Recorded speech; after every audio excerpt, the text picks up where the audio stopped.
தெனாலிராமன் மற்றும் அரை மீசை மந்திரி. விஜயநகரத்துல ஒரு மந்திரி இருந்தாராம். அவருக்கு ஒரு பெரிய பழக்கம். எதுக்கெடுத்தாலும் பெருமை பேசுவார்.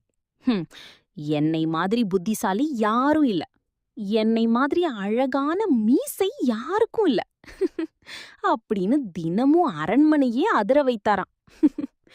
ஒரு நாள் மன்னர் கிருஷ்ணதேவராயர் சலிச்சிட்டார். இந்த மந்திரிக்கு கொஞ்சம் பாடம் கற்பிக்கணும்னு நினைச்சார். உடனே தெனாலிராமனை கூப்பிட்டார். தெனாலிராமன் கண் சிமிட்டி, அரசே, நாளைக்குள் வேலை முடிஞ்சிரும். அடுத்த நாள் காலை மந்திரி நல்லா தூங்கிக்கிட்டு இருந்தாராம்.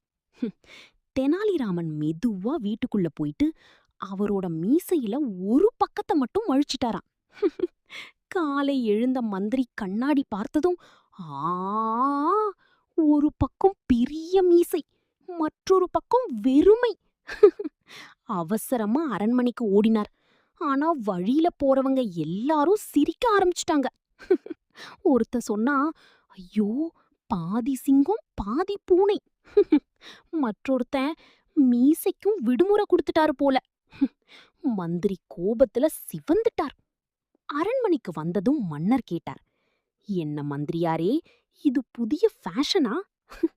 அப்போ தெனாலிராமன் எழுந்து, அரசே, அவரு தினமும் நான் எல்லாத்திலும் பெரியவன்னு சொல்றாரே, அதனால மீசையும் பாதி போதும்னு நினைச்சிருக்கோம். அரண்மனை முழுக்க சிரிப்பு மழை.